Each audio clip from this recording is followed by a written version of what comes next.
C'était le 9 septembre 1927. C'était la veille de sa prise d'habit. J'étais postulante, nous étions 2 postulantes à l'époque. Je me suis couchée comme d'habitude. Je ne me souviens plus de l'heure. Toute la famille de sœur Yvonne Aimée était arrivée et ils dînaient au parloir. Tout d'un coup, j'ai entendu qu'on frappait dans la cloison. Et j'entendais bien qu'il y avait un certain remue-ménage dans la cellule à côté, qui était la cellule de la future novice. C'est celle où nous nous trouvons maintenant. Ah oui, j'étais là. Et je n'ai pas prêté attention parce qu'il y avait du bruit, je n'ai pas répondu. On a frappé à la cloison. Quelques secondes après, ou quelques minutes,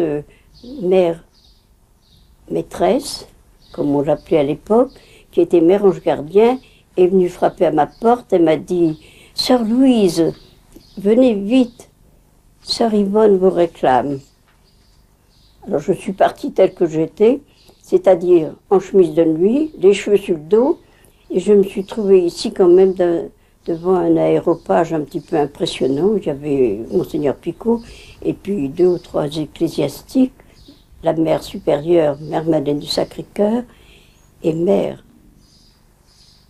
Saint-Jean-le-Bot, qui allait partir incessamment pour la ville 2 où elle était nommée supérieure. À l'époque, Mère Saint-Jean-le-Bot était dépensière, c'est-à-dire elle s'occupait du réfectoire de la communauté. Alors, quand je suis entrée dans la chambre, j'étais quand même un petit peu habituée aux états mystiques d'Yvonne Aimée. Elle était en extase, tout le monde était à genoux. À un moment, elle a parlé. Monseigneur Picot a dit, on dirait qu'elle parle en chinois. Enfin, en tout cas, c'était une langue étrangère, aucun d'eux ne savait distinguer. Mais elle a biloqué comme ça. Elle a changé de pays plusieurs fois. C'était très émotionnant. Elle était très belle. Elle semblait dormir. Je crois que ça a duré 1h30 ou 2 heures. L'état est statique avec des bilocations diverses.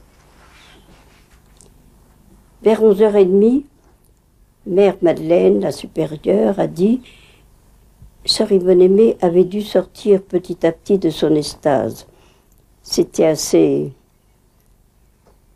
impressionnant de la voir sortir d'extase. On n'a jamais mentionné ça, mais...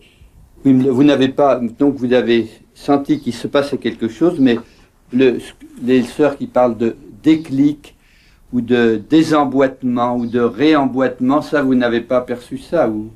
Quand elle sortait d'extase, elle était comme ça pendant quelques secondes. On voyait bien que... Moi, ça m'impressionnait toujours. À Paris, j'ai assisté bien des fois, plus souvent qu'au couvent, et elle était... Il y avait le choc du retour. Vous appelez ça déclic, c'est très bien. Je trouvais le choc de retour, je crois. Oui. Moi, j'ai toujours été frappée par le mal qu'elle avait à revenir sur la terre, si on peut dire, à quitter la vision.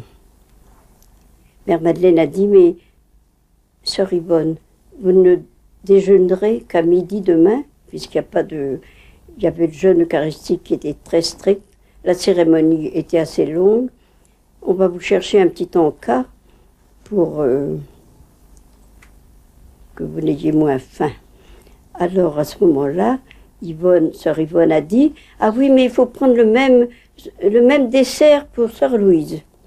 Elle est jeune, elle a besoin comme moi. » Alors, Mère Saint-Jean-le-Bot est partie à la cuisine et nous a rapporté une grande tarte aux fraises qui était le dessert du lendemain, jour de la prise d'habit. Mère Yvonne Aimée, comme si de rien n'était, elle a dégusté sa tarte très gentiment. Elle était très à l'aise, très souriante. Et puis très contente que je participe. Elle m'avait témoigné cette joie qu'elle savait nous témoigner avec tant de délicatesse. Ensuite, je pense que comme elle avait repris sa vie normale, Mère Madeleine a dit, il faut que tout le monde s'en aille, parce qu'il faut qu'Yvonne récupère et qu'elle dorme. Nous n'avons pas assisté à la fin de la nuit, mais quand nous l'avons quitté, il était sûrement près de minuit. Est-ce que par la suite, vous avez reparlé avec elle? Vous savez, il faut connaître Mère Yvonne Aimée pour se rendre compte que c'était très difficile d'aborder ce sujet. D'abord, nous n'avions pas le droit à la communauté de parler de... C'était très mystérieux. Vous voyez, nous étions trois à une veille de prise d'habit alors qu'elle biloquait et qu'elle était vraiment merveilleuse de... Non, je ne lui en ai jamais reparlé. Même pas de la tarte aux fraises.